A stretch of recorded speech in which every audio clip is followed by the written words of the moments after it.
السلام علیکم ورحمۃ اللہ وبرکاتہ۔ میں اپنے یتیم بچے لے کر بھائی کے گھر گئی تو بھابھی نے کہا بچے بھوکے ہیں تو ان کے منہ پر کالک ملو اور جا کر لوگوں سے بھیک مانگو۔ میرے 3 ماہ کا بیٹا بھوکا تھا مگر میں نے ٹھان لی کہ اللہ کے سوا کسی سے نہ مانگوں گی۔ تہجد کے وقت سجدے میں تھی کہ ہسپتال سے کال آئی، میڈم آپ کے پاس غلطی سے ایک سیاست دان کا بچہ چلا گیا تھا، جلدی سے ہسپتال آئیں۔ میں سن کر پریشان ہو گئی، لیکن جیسے ہی ہسپتال پہنچی تو مجھے پھولوں کے ہار۔ یہ وہی سرکاری ہسپتال تھا جہاں میرا بیٹا پیدا ہوا تھا، اور ان لوگوں نے میرے ساتھ بہت زیادہ بدتمیزی کی تھی۔ سرکاری ہسپتال میں مریضوں کے ساتھ اس طرح سے پیش آتے ہیں کہ جیسے پتہ نہیں کون سے جنم کا غصہ ان پر نکالا جاتا ہے۔ آج مجھے ان لوگوں نے فون کر کے خود بلا لیا تھا۔ میں جیسے ہی اندر داخل ہوئی تو مجھ پر پھولوں کی برسات ہونے لگی۔ مجھے لگا کہ شاید یہ پھول کسی اور کے لیے نچھاور کیے جا رہے ہیں اور میں راستے میں آ گئی ہوں، لیکن جب انہوں نے میرا نام پکارا اور میرے گلے میں پھولوں کے ہار ڈالنے لگے تو میں حیران و پریشان رہ گئی اور سمجھ ہی نہ پائی کہ آخر یہ سب ہو کیا رہا ہے۔ ابھی بھی مجھے لگ رہا تھا کہ کوئی غلط فہمی ہو رہی ہے، لیکن جب انہوں نے میرا نام سپیکر پہ پکارا اور تھوڑی دیر کے بعد وہ 4 آدمی میرے پاس آئے اور انہوں نے مجھے گود میں۔ میرا نام صفیہ تھا، چہرے پہ دکھی مسکراہٹ، آنکھوں میں اندیکھے درد کی نمی، ہاتھوں پہ محنت کی لکیریں، ماتھے پہ وقت کا بوجھ، جسم میں تھکن کی لکیریں، دل میں خوابوں کے ملبے، سانسوں میں سوال۔ بیٹیاں تھیں 2 پیاری معصوم نرم سی آوازیں جنہیں اپنے آنچل میں لپیٹ کر رکھتی تھی۔ شوہر کا نام عادل تھا، محبت کرنے والا، حساس مزاج، کمزور جیب والا، وہ شخص جو مجھے یقین دلاتا تھا کہ میں اکیلی نہیں ہوں، میں ہوں نا تمہارے ساتھ۔ میں روز اس جملے کو آنکھوں سے پیتی تھی۔ سسرال کا ماحول زہر کے جیسا تھا۔ صبح آنکھ کھلنے سے پہلے کام شروع ہو جاتا تھا، رات پلنگ پہ گرنے سے پہلے ہاتھ کپ کپا جاتے تھے۔ جٹھانی دیورانی سب طاقتور عورتیں تھیں، ان کی زہر سے بھرپور نگاہیں، تحقیر سے لبریز رویہ، نفرت بھرا۔ میرے نصیب میں بیٹیاں لکھی گئی تھیں، ان کے نصیب میں بیٹے۔ وہ روز مجھے طعنے دیتی تھی، گھر میں بیٹیوں والی عورتوں کی کوئی جگہ نہیں ہوتی۔ میں خاموشی سے سنتی رہتی، آنکھوں کے آنسو اندر گرتے، دل کے کمرے میں ہلچل مچتی تھی۔ عادل مجھے سمجھاتا تھا، وہ کہتا تھا کہ بیٹیاں نعمت ہوتی ہیں، لیکن اس گھر میں نعمتوں کا کوئی حساب کتاب ہی نہ تھا۔ میری ساس ہر بات پہ مجھے نشانہ بنا دیتی تھی۔ ایک دن دیور کی شادی کا تذکرہ چلا، باتوں باتوں میں اس نے کہا صفیہ کو اس کے بیٹیوں سمیت گھر سے نکال دینا چاہیے، ویسے بھی یہ کچھ ہمیں نہیں دے سکتی، نہ خدمت نہ وارث، صرف اور صرف بوجھ ہے۔ عادل نے کہا ماں یہ بات مناسب نہیں ہے، لیکن اس کی آواز میں وزن نہ تھا، اس کی بات کو کسی نے اہمیت نہ دی۔ ایک بھائی ملک سے باہر تھا، دوسرا بھائی بے اثر تھا۔ عادل کو سب سے چھوٹا اور ناکام سمجھتے تھے کہ ہم پہ دروازے بند ہو گئے ہیں، ہمیں اس گھر سے نکال دیا گیا ہے۔ جہاں کبھی چھت ملی تھی، سائے تھے، کونے تھے، ہمارے پاس چند کپڑے بھی، کچھ برتن، ایک چھوٹی سی پرانی چادر، ایک خالی پتیلی، کچھ امید کے ذرے اور بیٹیوں کے سوال تھے کہ ہم ایک چھوٹے سے کمرے میں آ گئے تھے۔ کمرہ چھوٹا تھا، دیواریں گیلی تھیں، چھت سے پانی ٹپکتا تھا، زمین پر بچھانے کو کچھ بھی نہیں تھا۔ دل میں سہم گئی تھی، پھر سے ماں بننے والی تھی۔ عادل کی آنکھوں میں شرمندگی تھی، وہ مجھے کچھ نہ کہتا تھا، لیکن میں اس کی خاموشی کو سن لیتی تھی، اس کے چہرے پر لکھی مایوسی کو پڑھ لیتی تھی۔ بیٹیاں بار بار پوچھتی تھی کہ دادا کے گھر کب چلیں گے؟ وہ ہمارا گھر تھا، وہاں ہمارا پلنگ تھا، ہمارا برتن تھا، ہمارا آنگن تھا، لیکن اب یہ وہاں نہیں جا سکتے تھے۔ میں ان سے کیا کہتی کہ جنہوں نے ہمیں نکالا وہ ہمارے اپنے تھے؟ میں رات کو خاموشی سے روتی رہتی، بیٹیوں کو سینے سے لگا کر سلاتی، دن کو محنت کرتی، درزیوں سے کترنے لیتی، فالتو دھاگوں سے رومال بناتی، محلے کی عورتوں کو بیچتی۔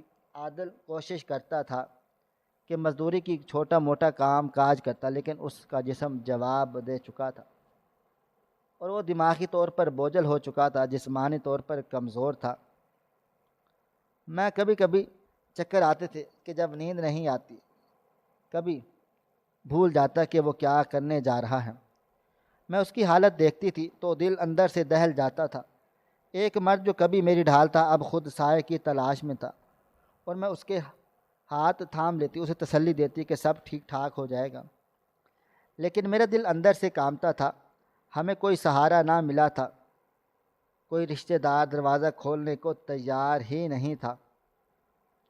ہم ادھار مانگتے تھے، لوگ بیزاری سے دیتے، ہم شرمندگی کے ساتھ ہاتھ پھیلاتے، لوگ تحقیر سے دیکھتے تھے۔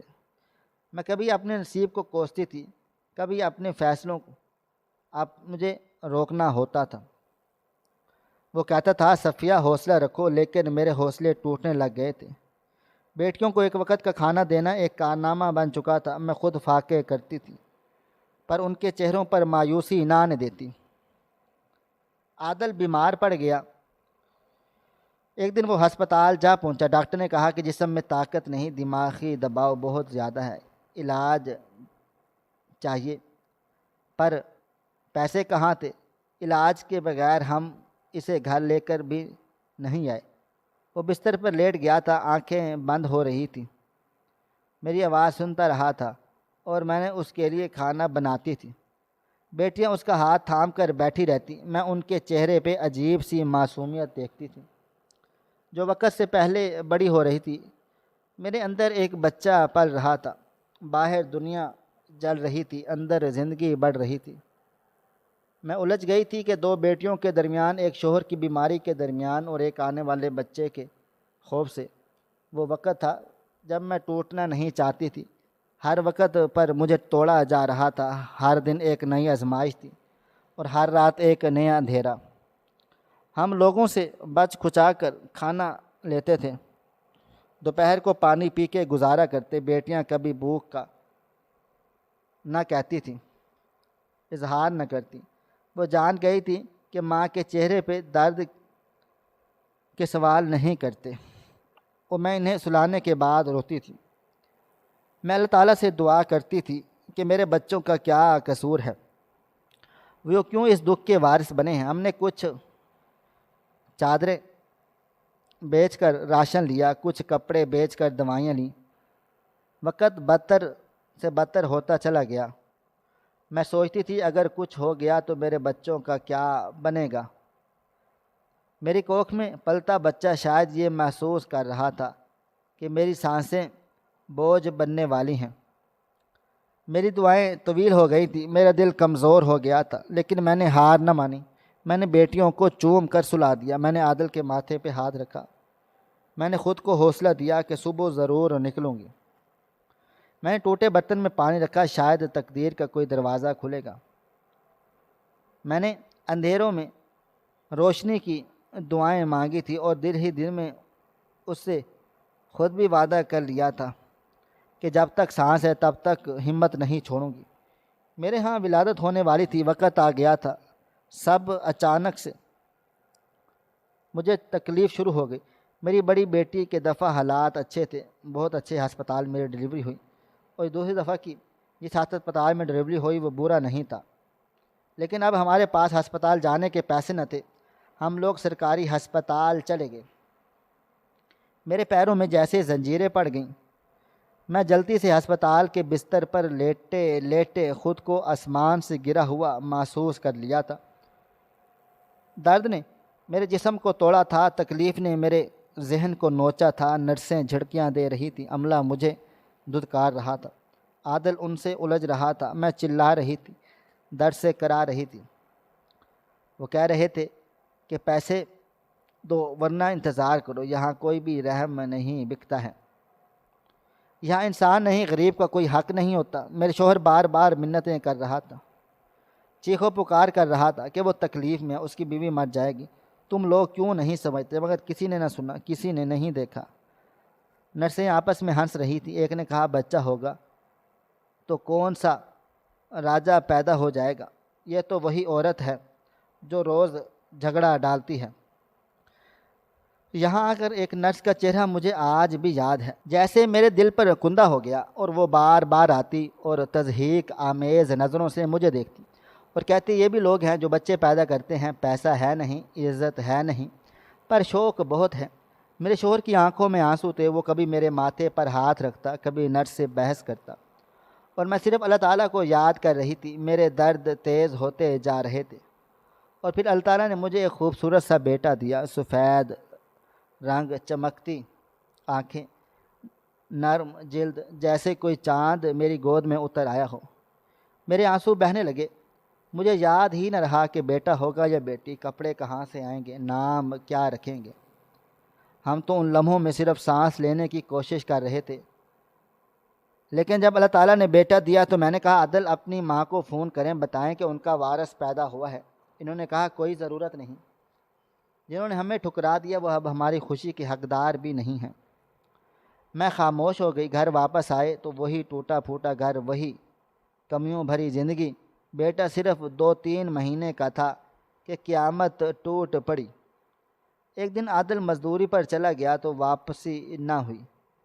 محلے والوں نے بتایا کہ سڑک پار کرتے ہوئے ایک تیز رفتار گاڑی نے ٹکر دے ماری اور وہ موقع پر ہی دم توڑ گیا۔ مجھے لگا جیسے میرا دم گھٹ سا گیا ہو۔ میں نے چیخنا چلانا چاہا تھا، آواز نہ نکلی۔ میں نے رونا چاہا تھا، آنکھوں سے آنسو نہ نکلے۔ میں نے زمین پر گرا، اپنا آپ سمیٹنے کی کوشش کی، مگر خود کو کہیں نہ پایا۔ میری بیٹیاں سہم گئی تھیں، میرا بیٹا ابھی مسکرانا سیکھ رہا تھا اور باپ کو کھو بیٹھا۔ میری زندگی جیسے ختم ہو گئی تھی۔ میں نے دل میں سوچا اگر میرے 3 بچے نہ ہوتے تو میں خود کو تقسیم کر لیتی، ختم کر لیتی۔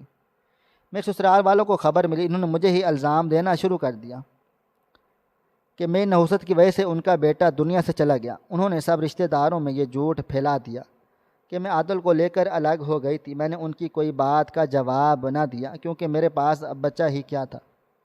میرے پاس عادل کی قمیض رہ گئی تھی، اس کے پاؤں کی جوتی رہ گئی تھی، اور ایک ویران سا کمرہ رہ گیا تھا جس میں اب خاموشی چیختی چلاتی تھی۔ میں دن بھر بچوں کو سینے سے لگائی بیٹھی رہتی، رات کو آنکھیں کھلتی تو دیواروں کو دیکھ کر رو پڑتی۔ میری بیٹیاں میرے پاس چلی آئیں، کہتی امی ہمیں دادی کے گھر جانا ہے۔ میں نے ان کے سوال کا کیا جواب دیتی، میں تو خود سوال بن گئی۔ محلے والوں نے کہا اکیلی عورت ہو، حالات ٹھیک نہیں ہیں، سڑک پر رات نہ گزارو۔ تو میں اپنا تھوڑا سا سامان اٹھا کر بھائی کے گھر چلی گئی، جو شادی شدہ تھا، بیوی کے بچوں کے والا تھا۔ میں نے دروازہ کھولا اور کہا بہن ہو اس لیے روک رہا ہوں، جگہ تھوڑی سی گزارا کر لو۔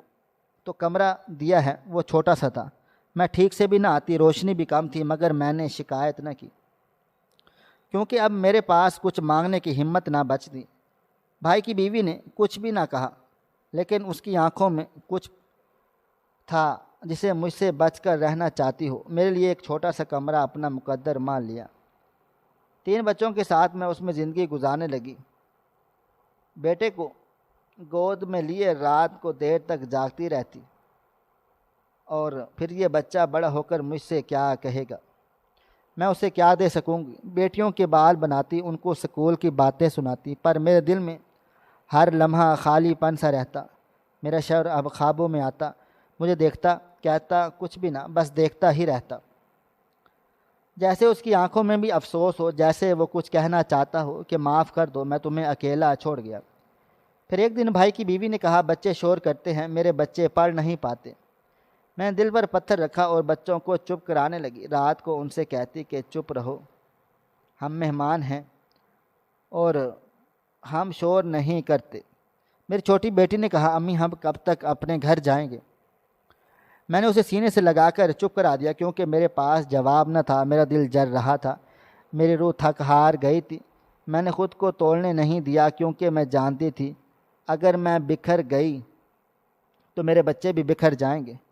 میں نے اللہ تعالیٰ سے دعا کی، اے اللہ مجھے حوصلہ دے، کیونکہ اب صرف تو ہی میرا سہارا ہے۔ میرے بھائی کا رویہ ہمارے ساتھ بس ایسا تھا جیسے کوئی فرض نبھا رہا ہو، نہ کوئی خاص اپنائیت تھی اور نہ ہی وہ بے رخی دکھاتا تھا، بس اتنا کرتا کہ جب میرے بچے اسے سلام کرتے تو سر پہ ہاتھ رکھ دیتا، ان سے بات چیت کم ہی کرتا، جیسے ہم اس گھر کے میں نہیں بلکہ کسی اور کی لاوارث جگہ پر رہ رہے ہوں۔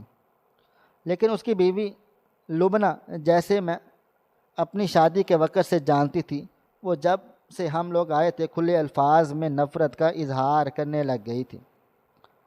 اس کے انداز میں سختی اور تلخی اتنی زیادہ تھی کہ مجھے اپنے ہونے پر شرمندگی محسوس ہونے لگی۔ ہر وقت کوئی نہ کوئی بات کہتی کہ میرا سکون برباد ہو گیا۔ یہ شور سننے کی عادت نہیں، یہ عورت تو جیسے آفت لے کر چلی آئی ہے۔ میں چپ چاپ رہتی کیونکہ میرے پاس کوئی ٹھکانہ نہ تھا۔ میرے بچے دن بھر سہمے رہتے، ہنستے بھی تو دبے دبے انداز میں۔ لبنہ کا کہنا تھا کہ یہ تیرا چھوٹا بچہ تو حد سے زیادہ روتا ہے۔ میں نے کہا بھابھی یہ ابھی 3 ماہ کا ہے، بولنا تو آتا نہیں ہے، اسے بھوک لگ رہی ہے اور تو رونا تو آئے گا نا۔ کہ بھائی سے کہا کہ اس نے دودھ لا دیتے ہیں، اور کیا کریں گے۔ ایک دن بھائی گھر پر نہ تھا اور بچے بھوک سے تڑپ رہے تھے۔ میں نے ہمت کر کے لبنہ سے کہا کہ کچھ کھانے کو دے دو۔ اس نے چہرہ بنا کر کہا کہ کھانے کو کچھ نہیں ہے۔ میں نے کہا صبح سے کچھ نہیں کھایا، اگر بچے بھوکے ہوں تو شور کریں گے، پھر آپ ہی کہیں گے کہ بچوں کو شور کرتے ہیں، پلیز کچھ دے دے۔ لیکن وہ ہنس کر بولی ایک مشورہ دیتی ہوں، اپنے بچوں کے منہ پر کالک مل دو، کپڑے ویسے ہی پھٹے پرانے ہیں، ان کو سگنل پر لے جاؤ، بھیک مانگنے کا کام شروع کر دو، اور وہ اتنی زیادہ بھیک مانگیں گے کہ تم دل میں ہم سے بہتر کھانا لے لو گے تم شام تک، اور اپنا گھر بھی بنا لو گے۔ بس میری جان چھوڑ دو۔ میں یہ سن کر شدر رہ گئی، میرے دل پر جیسے کسی نے چھری مار ڈالی ہو۔ میری بھابھی نے مجھے اس حد تک گرا دیا، میں خود سے نفرت محسوس کرنے لگ گئی تھی۔ میں نے کبھی سوچا نہ تھا کہ کوئی عورت دوسری عورت کو یہ کہہ سکتی ہے، وہ بھی اس وقت جب وہ جانتی ہو کہ میں بیوہ ہوں، میرے 3 بچے ہیں، میں خود تو کسی کے در کی محتاج ہو چکی ہوں۔ پھر بھی میں نے ہمت کی اور اپنے بچوں کو پیار سے چپ کروا دیا، لیکن وہ چپ نہ ہوئے تو ایک ایک تھپڑ مارا کہ چپ کر کے سو جاؤ، نہ کھانا ہے نہ رونا ہے۔ وہ معصوم چیخے میرے دل کے ٹکڑے ہو گئے، مجھے لگا میں خود کو کھو رہی ہوں۔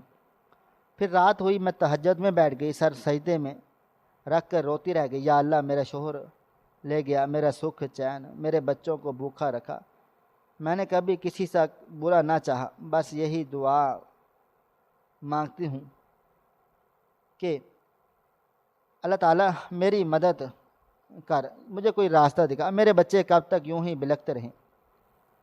ابھی میں سجدے میں تھی کہ بھائی کے فون کی گھنٹی بجی اور غصے میں آ کر بولا یہ کس کا فون آیا ہے؟ تیرا، سن لے۔ میں نے ڈرتے ڈرتے فون پکڑا تو دوسری طرف ہسپتال سے آواز آئی، وہی ہسپتال جہاں میری ڈلیوری ہوئی۔ میں نے گھبرا کر کہا کہیں پیسے تو نہیں مانگ رہے؟ میں نے کہا جی میں حلیم آباد سے بات کر رہی ہوں۔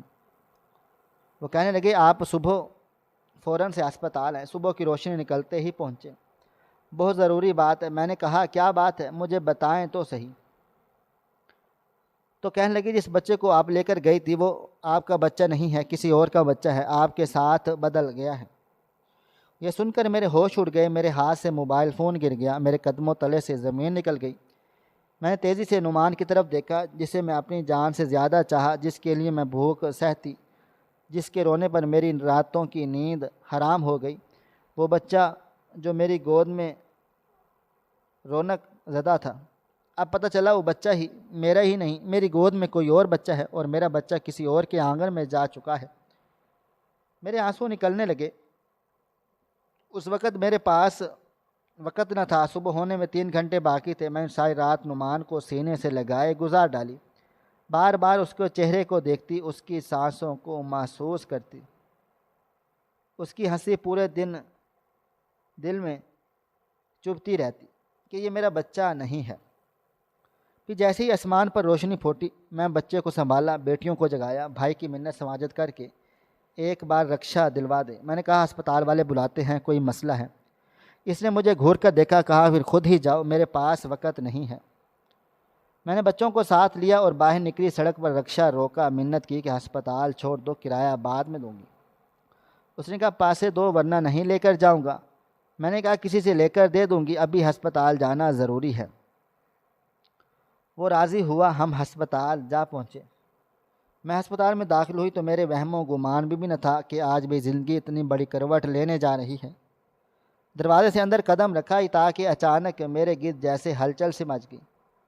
نرسیں، ڈاکٹر، کچھ اجنبی لوگ اور کچھ میری طرف اچانک سے متوجہ ہو گئے۔ مجھے لگا شاید کسی اور کے استقبال کی تیاری ہے اور میں غلطی سے ان کے درمیان آ گئی ہوں، لیکن چند لمحے کے بعد وہ سب میرے گرد جمع ہو گئے اور میرے گلے میں پھولوں کے ہار ڈالنے لگے۔ میں گھبرا سی گئی، میری سمجھ سے باہر تھا یہ سب میرے ساتھ وہ کیوں کر رہا ہے۔ اسی اثنا میں ایک نرس نے میرے ہاتھ سے میرے 3 مہینے کے بیٹے نعمان کو لیا اور دونوں بیٹیوں کی ایک طرف لے کر چلی گئی۔ میرا دل دہل گیا، میں جھٹ سے سوال کیا یہ سب کیا ہو رہا ہے؟ میرے بچے کہاں لے کر جا رہے ہو؟ تم لوگ مجھے کچھ بتایا کیوں نہیں جا رہا؟ مگر جواب میں بس اتنا کہا گیا اب ہمارے ساتھ چلیں۔ پھر وہ مجھے ایک پرائیویٹ کمرے میں لے گئے جہاں ایک عورت اپنے شوہر اور 3 لوگوں کے ساتھ پہلے موجود تھی۔ اس عورت کی گود میں بھی ایک بچہ تھا جو بالکل میرے بیٹے کے جیسا لگ رہا تھا اور میں زیادہ الجھن میں پڑ گئی تھی اور دل میں خدشات جنم لینے لگے کہ اتنے میں سے ایک صاحب بولے بیوی پریشان نہ ہو، ہم سب کو کچھ بتاتے ہیں۔ انہوں نے بتایا کہ وہ بہت ہی مشہور اور با اثر سیاستدان ہیں اور یہ ان کی بیوی ہیں جنہیں کچھ گھریلو مسائل کی وجہ سے سخت صدمہ پہنچا۔ ان کا کہنا تھا کہ ان کی بیوی ناراض ہو کر گھر چھوڑ کر جا چکی۔ اس دوران انہیں معلوم ہوا کہ وہ ماں بننے والی ہیں۔ گھر سے دوری کے دوران انہوں نے ایک نجی ہسپتال میں ڈلیوری کرائی اور وہ ہسپتال یہی تھا جہاں میرے بچے کی ڈلیوری ہوئی تھی۔ اس وقت ہسپتال میں کافی رش تھا اور اسی افراتفری میں ہمارا اور ان کا بچہ آپس میں بدل گیا۔ اس وقت کسی کو اندازہ نہ ہوا کیونکہ دونوں بچے ایک جیسے لگ رہے۔ ان کے مطابق ان کے بچے کی طبیعت کچھ دن بعد خراب ہو، انہوں نے مکمل چیک اپ کرایا اور بلڈ ٹیسٹ کروایا جن سے انکشاف ہو وہ بچہ ان کا نہیں ہے۔ تب جا کر ہسپتال نے تمام ریکارڈ کھنگالا اور حقیقت سامنے آئی، وہ بچہ دراصل میرا ہے اور جو بچہ میرے پاس ساتھ رہا وہ ان کا ہے۔ میں سکتے میں آ گئی، یہ خبر میرے لیے بجلی بن کر گر گئی۔ میں بے اختیار ان کے بچے کی طرف دیکھے جا رہی تھی جو میری گود میں پرورش پا رہا تھا، جسے میں اپنے خون جگر سے پالا پوسا، اور اس لمحے میری گود سے بھی خالی تھی۔ میرے دل کی دنیا جیسے لٹ گئی۔ میں نے روتے ہوئے کہا میں اسے اپنی جان سمجھتی ہوں، اسے پالنے میں جو محبت دی ہے وہ کسی صلے کی آس امید پر نہیں دی، اور اب وہ مجھ سے چھن جائے گا تو میں نہیں جی سکوں گی۔ سیاستدان نے میری طرف محبت سے دیکھ کر کہا ہم نے بھی اس بچے کو دل سے چاہا ہے، وہ ہمارا خون ہے، مگر تمہاری ممتا کو ہم جھٹلا نہیں سکتے۔ ہم بھی نہیں چاہتے کہ تم اس بچے سے الگ ہو جاؤ، بلکہ ہم نے ایک فیصلہ کیا ہے، اگر تم مانو تو ہم سب اس کو اپنا لیں تاکہ کسی کو بھی جدائی کا دکھ نہ سہنا پڑے۔ میں نے ان کی طرف حیرت سے دیکھا تو وہ بولے تم ہمارے ساتھ ہمارے گھر چلو، ہم نے سنا ہے تم بیوہ ہو، تمہارے ساتھ کوئی اور نہیں اور تم بہت مشکل میں ہو، ہم چاہتے ہیں کہ تم ہمارے ساتھ رہو۔ اس طرح بچے بھی ایک ساتھ رہیں گے، دونوں ایک دوسرے کے بہن بھائی بن کر پلیں گے، کسی کو بھی جدائی کا درد نہ سہنا پڑے گا۔ ہم نے اپنے بیٹے کا نام محمد کاشان رکھا ہے اور تم نے اپنے بیٹے کا نام محمد نعمان رکھا ہے۔ ہم چاہتے ہیں کہ دونوں ایک دوسرے کے سائے میں پلے بڑھیں اور زندگی کی کوئی کمی محسوس نہ کریں۔ میں تو ان کے اس فیصلے پر شدر رہ گئی، دل میں شکر کے آنسو بہنے لگے۔ میں نے اللہ تعالیٰ کا لاکھ شکر ادا کیا جس نے میری تہجد کی وہ دعا سن لی جو میں نے رات آنکھوں سے آنسو بہا کر مانگی تھی۔ مجھے یقین نہ آ رہا تھا کہ کوئی اتنا بڑا دل بھی رکھ سکتا ہے۔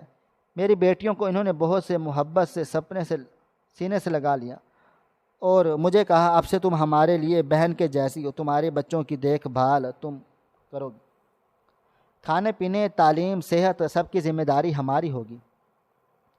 پھر انہوں نے فوراً سے ایک گاڑی منگوائی اور ہمیں اپنے بڑے سے بنگلے میں لے گئے۔ بنگلے کے اندر ایک علیحدہ حصہ تھا جس میں انہوں نے کہا کہ وہاں 3 کمرے اور ایک باورچی خانہ اور اٹیچ باتھ تھی، ہر طرح کی سہولت موجود تھی۔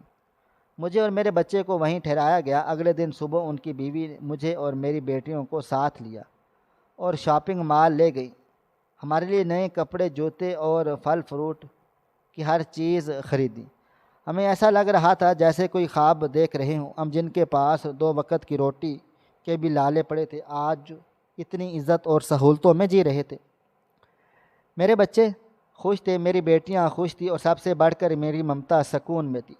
دونوں بچوں میری آنکھیں کے سامنے پل رہے تھے۔ اب کوئی مجھ پر ترس نہ کھا رہا تھا، بلکہ میری قدر کر رہا تھا۔ مجھے ایک نئی زندگی مل گئی تھی جس میں نہ بھوک تھی، نہ تحقیر، نہ جھڑکیاں، نہ فاقے، اور نہ ہی وہ دکھ جو بھابھی کے لفظوں میں چھپے ہوئے ہوتے تھے۔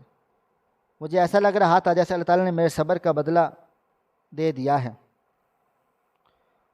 مجھے اس دنیا میں ہی دے دیا۔ میری بیٹیاں پہلی بار سکون سے سوئیں کیونکہ ان کے چہرے پر مسکراہٹیں تھیں، اور وہ پیٹ بھر کے کھانا کھا کر سوئیں۔ مجھے سیاستدان کی بیوی نے کہا، تمہیں اب کوئی فکر کرنے کی ضرورت نہیں ہے،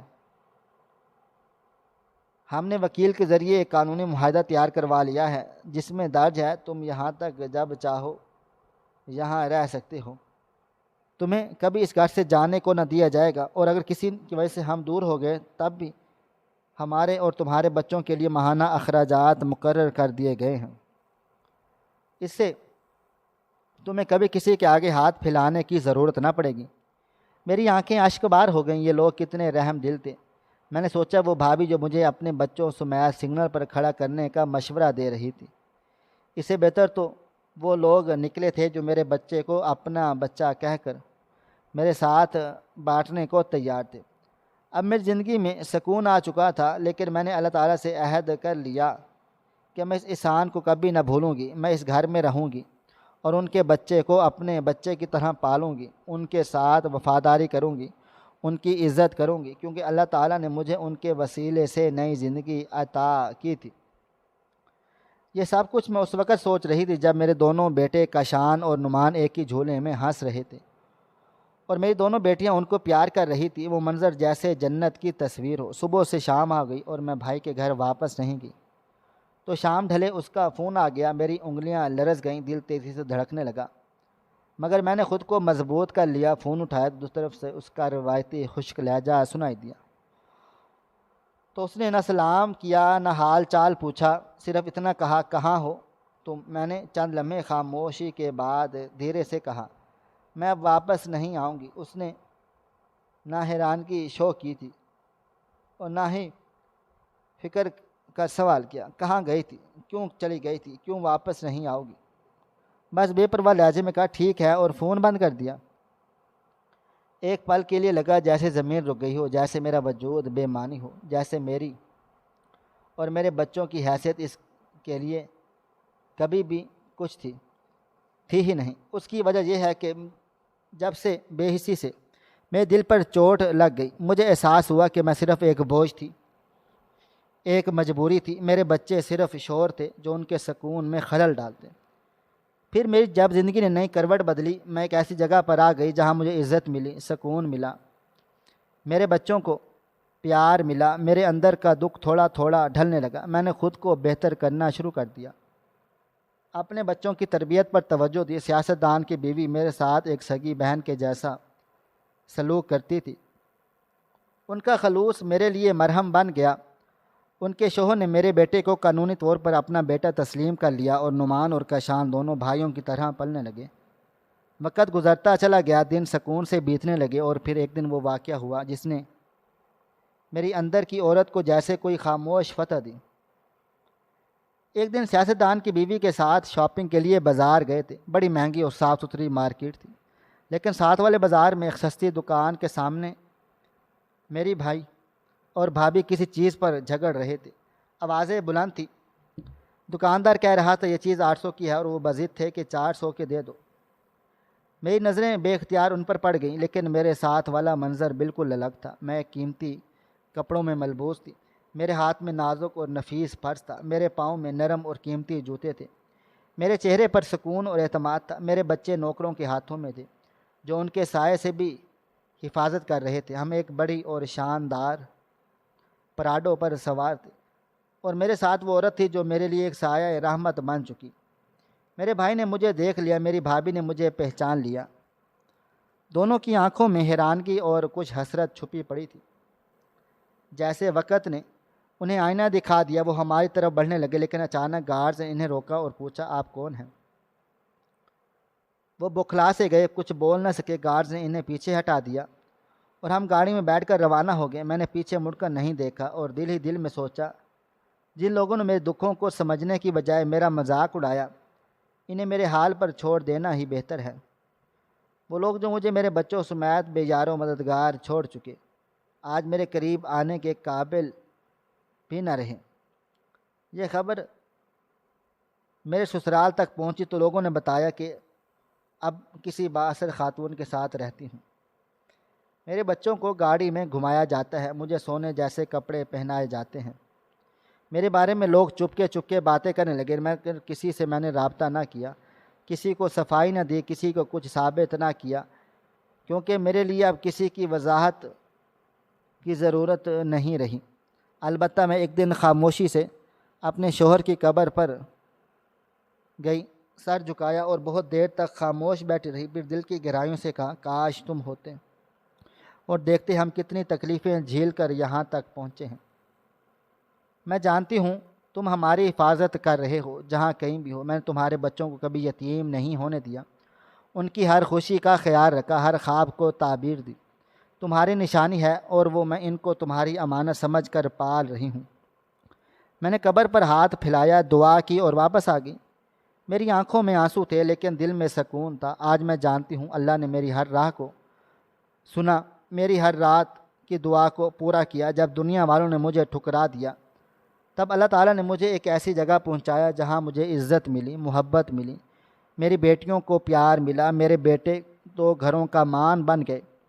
میں آج بھی ان بچوں کے ساتھ لیے ہر روز صبح دعا کرتی ہوں، کبھی کسی ماں کی اپنے بچوں سمیت در بدر نہ ہونا پڑے، کبھی کسی بہن کو بھائی کے در سے یوں خالی نہ لوٹنا پڑے، اور کبھی کسی عورت کو حالات کے ہاتھوں رسوا نہ ہونا پڑے۔ میں صفیہ وہ بیوہ عورت ہوں جو ایک چھوٹے سے کمرے میں 3 بچوں سمیت زندگی کی سولی پر لٹکی تھی، اور آج اسی عورت کی زندگی کے چراغ روشن ہے، کیونکہ اس نے ہار نہیں مانی، صبر کیا تو رب نے اسے عزت کا وہ تاج پہنا دیا جو خاندانی شجرے نہیں دیتے۔ ہماری آج کی یہ کہانی آپ کو کیسی لگی؟ کومنٹ باکس میں اپنی رائے کا اظہار ضرور کریں، اور مزید اس طرح کی سبق آموز کہانیاں سننے کے لیے ہماری ویڈیوز کو لائک کریں، شیئر کریں اور ہمارے چینل کو سبسکرائب کر لیں۔ شکریہ، اللہ حافظ۔